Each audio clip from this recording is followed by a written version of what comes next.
So if you saw my short video on the depreciation on the Model 3 over 14 months that I had it, you'll have probably figured out that I did go ahead and trade it in for the Model Y. So my Model 3 was a Freemont built car, so it did have a lot of issues with it, which obviously were sort of making the headlines with Tesla. So the Model Y comes from China. So we're going to be looking at the differences in build quality between these two cars, as well as the kind of characteristic differences between the Model 3 and the Model Y itself.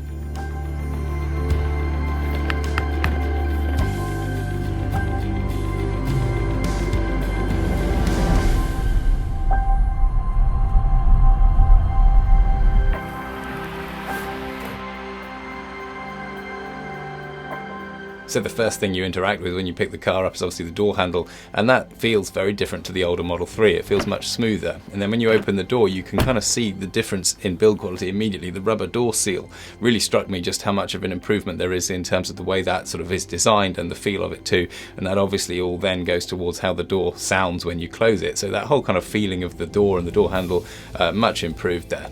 So the seats themselves feel more comfortable and suppler as well. So that first impression is definitely one that things have come a long way since the older Model 3. So you can see lots of little examples of how they've applied attention to detail to improving the experience of the car through things like the way things feel and the way things sound. And one of those examples is by putting carpet inside the door bins. So obviously stuff in there doesn't rattle around, so it's those little things that sort of improve that overall experience. Also, those door bins have now got little lights inside, so it's much easier to see stuff when you put in there, so that's a nice touch. There's also a little bit of extra carpet on the back now as well, where you get in and out. That's now carpet. It used to be a piece of plastic. So there's another interesting difference in that the steering wheel is slightly squishier than the Model 3. So obviously sort of the thing you're mainly interacting with the vehicle with, the experience of using that has been improved. So another thing that struck me for the first time when I approached the car was just how neat and tidy and well designed the mud flaps look on this one compared to the Model 3. So in the Model 3, the mud flaps just look like a bit of an afterthought, and where they join up to the car, it doesn't really meet very well. Whereas in the Model Y, it really just looks like part of the car. It's very, very precisely attached at that point. So that attention to the experience of interacting with things like opening doors applies to the frunk and the boot as well. So you obviously, once you push the button to open the frunk, it lifts up, but then you can just lift it up with one finger. It's just very, very easy to open and close compared to the old Model 3. And in the boot, the Model 3, when you push the button to close the boot, it made this really loud beep. That's kind of really annoying. You wouldn't want to do it at night time. In the Model Y, it's just the quietest little beep, so that's a great improvement. Another improvement with that boot is that it's got a light built into it, so as it opens up, it shines the light down onto your load space. It's really bright as well. I know a lot of people sort of like to make these lights brighter because they're not often bright enough, but this is just really bright. You won't have any trouble finding anything in this. There's a much better position on the inside of the hatch than on the side of the cargo area that you see with a lot of cars as well. Obviously, you're sort of blinded by it at the same time as it not really lighting up very well, whereas behind you up on the thing looking down, much better placement for it. So the ride quality actually feels more accomplished than my older Model 3 as well. It feels very it's firm, but it's supple at the same time. There's less mechanical sound coming through to the cabin than there was with the Model 3, although the sound that you do get is kind of more bassier and more boomy. So there's that difference, but it's sort of, in one way, it's slightly more insulated from the mechanics of the suspension, but in another way, you do get the kind of amplified boominess as a result of the shape of the car, I assume.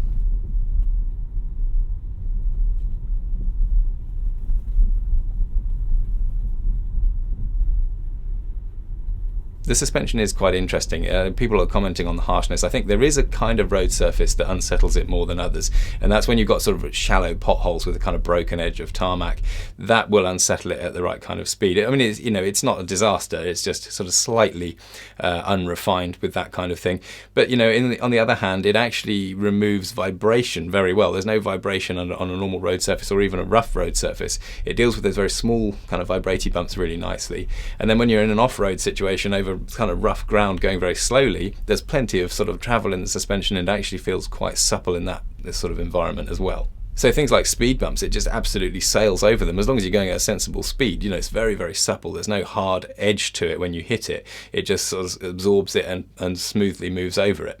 So I should mention, when I'm talking about things like ride quality, I'm coming at this from having sort of affordable Japanese family cars, Subarus, Toyotas and Hondas over most of my life. So that's the direction I'm coming at it from. If you're coming from sort of luxury German brands, I guess your perception and expectations might be different. Having said that, I have taken friends out in this who've got Audi and Mercedes, and they both agreed that the ride quality is good and comfortable in this as well.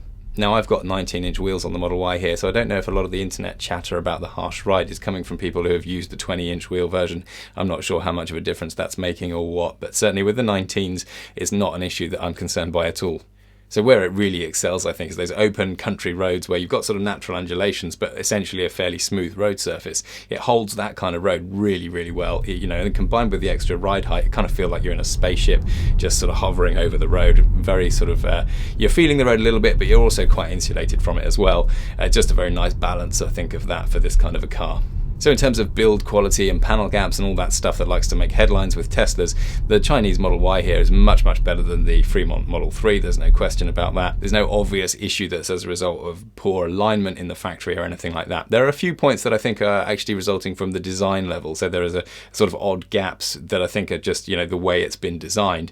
For example, looking down towards the front of the car, the wing kind of sticks out from the door in one point. I don't think the door is misaligned in the build process. I think that's just the shapes of those panels are not quite designed in a way where that gap would be minimized. From the side looking straight onto it, the gap looks perfectly even all the way down. So little things like that. Another example of that actually on the inside is when you're sat in the driver's seat looking at the passenger door, you can kind of see a little tiny gap at the end of where the wooden trim meets the door. I don't think that's as a result of poor alignment in the factory. It's just because there is a gap in those two pieces and you're not kind of expected to see it from that angle perhaps or something like that. So on my Model 3, I had this awful misalignment of the bonnet into the bumper, and I took it back for this, and they couldn't fix it. They adjusted it a little bit, but it wasn't an even line between the bumper and the bonnet. In the Model Y, that's just even all the way around. So it's really nice to see that line on the front end of the car kind of represented the way it was intended to be now. So in terms of size, this is another one of those interesting points. So when you look at it in photos, it's quite hard to get a sense of the scale, because obviously you're kind of seeing the design language that you're familiar with the Model 3, but the Model Y is definitely bigger than the Model 3. And in fact, when you look at the measurements on paper, this thing's comparable to some really quite big cars, like a Volvo XC90 is a similar width to the Model Y. And if you stand behind it, it can look really quite big. It's sort of quite imposing, especially if it's parked next to a smaller car. But actually, when you stand back a little bit, the overall kind of shape and the design language, it doesn't look like a big car by design. It's only when you're up close and you get a sense of its real proportions do you kind of feel how big it is. It's not really like one of these big cars that's designed to look big for the sake of appearing intimidating or anything like that. It's quite understated in its presence, and I like that about it. So what's interesting, I think, is just how good this looks in real life compared to photos and video, and I'll do my best to represent this with some moving camera shots and things like that. But the design language we're familiar with from the Model 3 here just works really, really well at this scale and in this kind of proportion, I think. With the Model 3, there was that kind of tendency for it to look very, very small and flat at the front, especially if you're looking at it from the side, from a distance. In the Model Y, it just seems to be a bit more balanced all round. So the back of the car is really tall, it's a sort of almost a flat, tall expanse, and you've got sort of treatment like this black plastic bit at the bottom, which is much bigger than on the Model 3, and that works to make it sort of minimize the height visually, I think, and it works really well. It looks very, very cool from the back. So crucially, like the Model 3, there's the total absence of design features and sort of fake design bits that are stuck on to mask the fact that the cabin is sitting on top of the battery and you've got that extra height in the door. A lot of EV designs look really awkward because of this. They look just too tall in the door. And sometimes you'll even sort of get a design that looks like it's finished and then it will carry on again below it. So the Jaguar I-Pace is a good example of that, where you kind of got the design that looks like it finishes and then you've got another bit below that sort of just carrying on. It actually works all right. I don't think the Jaguar I-Pace is an ugly car as such, but in the Tesla you've got that problem is solved seemingly in a much more elegant way. All you've got is the single sort of crease in the door that creates that shadow, and that's enough to make that proportion look really good, and I think that's a great achievement there. So the ride height is definitely really high. Where you're positioned visually over the road, you kind of feel like you're at the same height as people driving Range Rovers, and jumping out the Model 3 into this is very, very noticeable. You kind of do get used to it over time. Of course, it becomes your new kind of normal level over the road, but the difference is striking, and it's very pleasing to sort of feel like you're climbing into this big, high up vehicle SUV. It's doing the SUV thing really well. Now, interestingly, quite a few reviewers have commented that the visibility over the bonnet in the Model Y is worse than the Model 3, and for me, I don't really see that. In the Model 3, I adjusted my seat position so that I could just see the little bulge on the wing. I couldn't see much of the bonnet. It was just a little slither of the bodywork that I could see out of the front, and my seat position in the Model Y is adjusted in a pretty similar way. I can see the same kind of amount of the front of the car. So I don't know where that idea has come from. I'm still going to use the parking sensors to judge distance if I'm going up to something close. I think a lot of people might be slightly concerned going from the Model 3 to the Model Y because the Model Y is slightly slower than the Model 3. I'm not worried by that. I was actually preparing myself to go to the acceleration boost because that would obviously bring it down to be slightly faster than the normal long-range Model 3, but I felt no reason to do that. It's still ridiculously fast. Still makes everybody giggle in the car, and in fact it's almost, that giggle factor is almost more pronounced in the Model Y. I think because you're up high, it feels like you're in more of an off-roady kind of SUV format vehicle. You know, then when you get that surge of power to the back of the seat, it's almost all the more exciting. It's not just kids that giggle, you know, it's grown adults as well, you know, it's not to be underestimated. It's incredibly fun. And I think that's partly because a lot of people that sort of appreciate fast cars, you know, they're used to the engine noise, and it may be less dramatic for those kinds of people. For normal people that kind of would be a bit intimidated by the engine noise on a fast petrol car, that feeling of sort of roller coaster thrust in the electric car without the engine noise is very, very enjoyable, I think, for almost anyone. It's just a lovely feeling. In terms of passenger and cargo space, this is obviously where, going to this kind of class of car, you expect to see some serious improvements, and it definitely doesn't fail to deliver. The back seat experience is brilliant. There's so much space in the back. You can sit in there, you can put your feet out, you can put your feet under the seats in front because they're up on risers. You can put your rucksack under those front seats. You've got the glass roof, which is uninterrupted in the Model Y compared to the Model 3 with its sort of central bar across the middle. And the experience is wonderful in the back of this car. It feels like a totally different class of car, really. You've got a big wide central seat and then two normal ones, more space all round for people in the back. Of course, still no transmission tunnel in the back, which is just fantastic. A real shame to see other EV makers leaving transmission tunnels in their cars when they switch them to EV because they share platforms and things like that. Obviously, that's not the case with Tesla. You know, I like to see a car using its inherent sort of characteristics available to it because it's an EV. Tesla are really good at that. So having the central part of the rear seat that can fold down is a fantastically practical feature, really useful for kids to be able to reach stuff out of the boot behind them, even without sort of getting out of their seat. They can reach it down and fold that central bit down. Also nice, I think, if you carry a dog in the boot in a crate, you can fold that middle seat down and the dog can see out the front window and can see everyone in the car, so kind of a nice little setup for the dog there. The frunk in the Model Y is bigger again than the Model 3. It just goes to show how much effort Tesla are putting in shrinking all the components under there to make space for this. And so many EVs from other car makers are just not bothering to put frunks in their cars. You know, maybe it is difficult to shrink all the components under there to leave space for the frunk. Tesla have managed it, and it's a great opportunity and really makes you sort of feel like you're getting something extra in exchange for having an EV without the engine in that space. And the boot itself is, of course, absolutely huge with the hatchback style opening. And I think this arrangement under here without the parcel shelf up high, I know newer cars are now coming with the parcel shelf up high as well. I think a lot of people sort of requested that. But actually, I think the arrangement here without the parcel shelf is fantastic. You've kind of got the equivalent of a parcel shelf in the false floor here, which is level with the opening of the boot. So with that false floor, you can lift that up and you've got a huge load area under there. And the nice thing about it is you've still got plenty of space behind where that lifts up. So you can actually keep big stuff. Even our little dog crate can go behind there. We can still lift that flap up and access the big cargo area and then shut the lid if we wanted to put something in there for privacy. It seems like a much nicer approach to have that privacy area below the potential for big space, and that way you haven't got this parcel shelf that's always in the way whenever you want to try and put something in the boot. I think all the other hatchback cars I've ever had, I've just taken the parcel shelf or the retractable cover just out and it's just always in the way, so it's nice to have this arrangement. And then, of course, you've got another concealed false floor behind that one, which has just got a good space for things like all the cables. It always kind of bothered me that going to an EV meant I had to carry all these cables around, and that was just taking up space in the boot or the frunk, which are two sort of main advantages. Whereas this way, you've kind of got a third space just for the cables that's out of the way of the main boot space or the frunk. So that's really cool. The nice thing about the big cover here is that it actually stays up very easily. It's completely removable if you want to, but it will sit in a little slot, so it stays upright. And the neat thing is the boot can still close with it in that position. So if you wanted to put something a bit of an awkward shape in there, but you've still got something behind it taking up space there as well, you could leave it open, no trouble at all. And the other thing is, of course, you can lay it flat on top of the space behind if you wanted to leave it open and completely out of the way. And that attention to detail applies to the other load area as well, in that it can sit down behind the rear seats to leave that area exposed if you wanted to maximize the use of that kind of volume. And then on top of that, you've got these super useful big holes down each side, which are actually brilliant for putting things like bottles in without them tipping over. Anything slightly tall that you can just chuck in there, really useful space.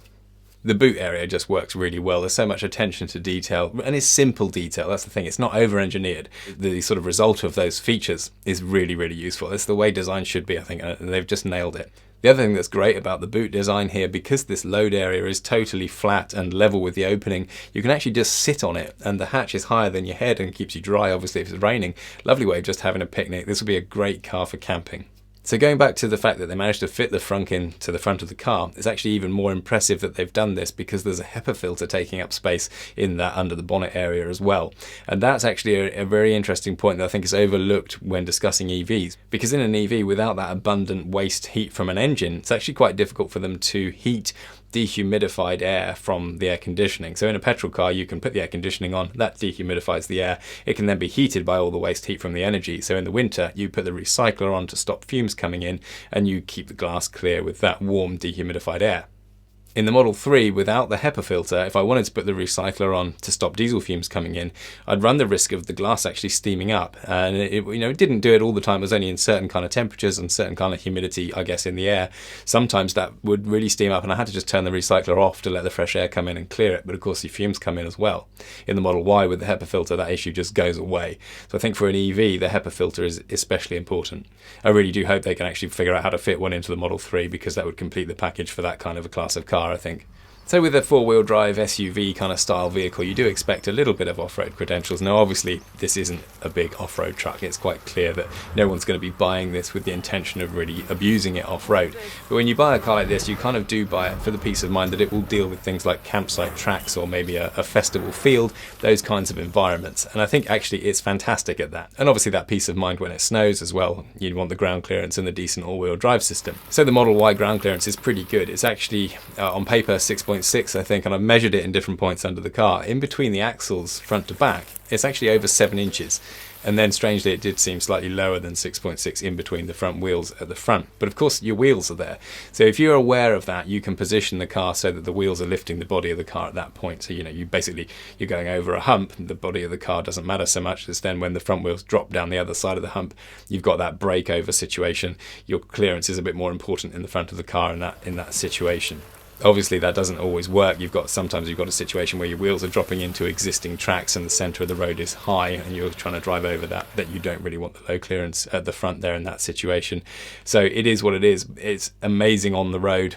For the most part, everyone's going to be driving these on the road, but it's a pretty good package for those light off-road situations as well. And in fact, I took this around my parents' field, which is a pretty steep, grassy slope, and all the shots here are taken with a gimbal, so the camera is dead level.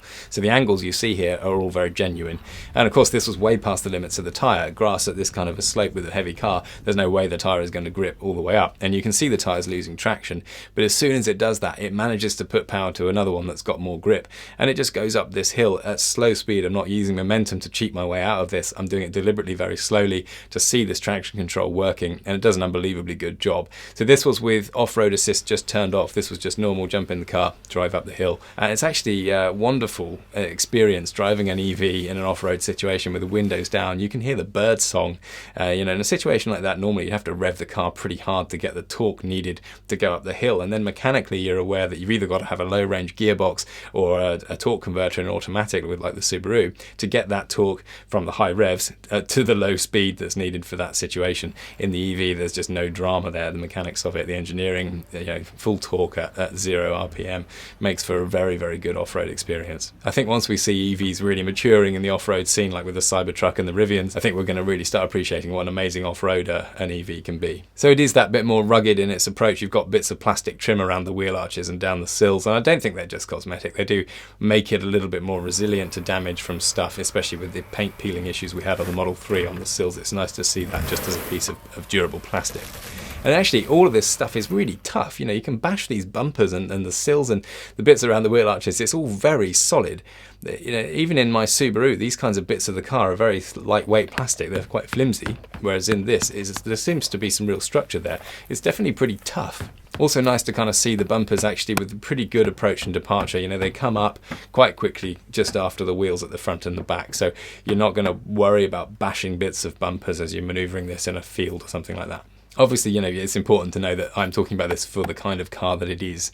It's those times you might find yourself on a rough track or in a field. That's all I'm expecting of this. And I think it does that actually just fine.